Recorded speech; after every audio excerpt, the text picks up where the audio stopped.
Good morning. Alas 4 na ng hapon. Good morning kasi kagigising lang ng lola nyo. Tapos ngayon, nagutom ang lola nyo. Nakakagutom ang matulog. So ngayon guys, I decided to cook this one.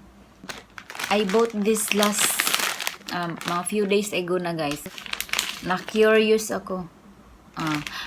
Dahil nakita ko itong ano guys, Samyang noodle challenge daw. Samyang noodles, carbonara basta carbonara siya. Sabi ko, ha? Carbonara? Tapos samyang pa? So, yun, binili ko siya dahil gusto ko matikman itong Samyang noodles carbonara flavor. Iwan ko, basta carbonara siya na samyang. Iwan ko kung carbonara daw. Carbonara daw to, sabi dun sa sales lady na binilhan ko. So ayun, napabili rin ang lola kasi gusto rin matikman ang carbonara ko. Ano kayang lasa nito guys? Tikman natin kung ano ang lasa nito. Carbonara na samyang, Diyos ko. Hindi ko na ma-imagine ang samyang tapos carbonara. Kasi favorite ko ang carbonara. So ngayon, na lalagyan daw ng samyang. Diyos ko, di ko ma-imagine ko ano ang lasa. So let us just try para makita natin ang katag. Yun. So let's go guys to my little kitchen.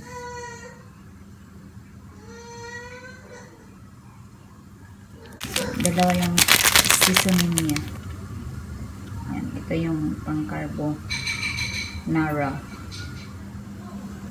Carbonara nga siya. Promise, yung amoy. Carbonara talaga siya. No doubt. Ayan na siya guys.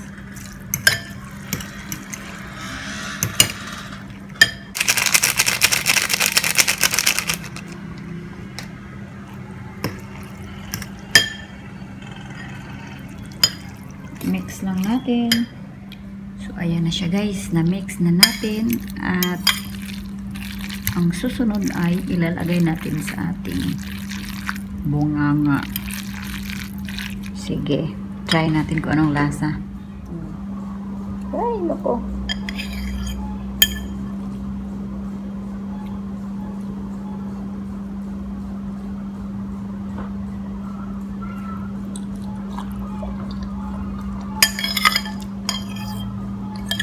Masarap siya. Masarap.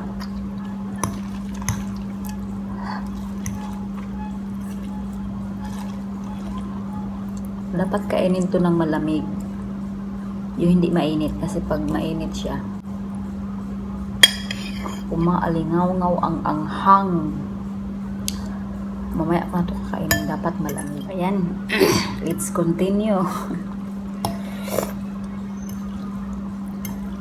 Medyo mainit-init pa rin siya. Pero hindi yung yung sobrang init. Medyo kaya pa ang init. Kaya pwede na ito birahan.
Ayan, malamig na nga siya guys.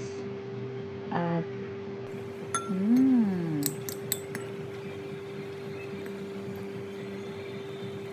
di na talaga siya masyado maanghang.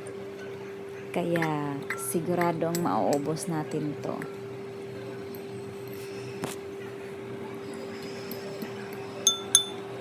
Kering-keri na ang anghang.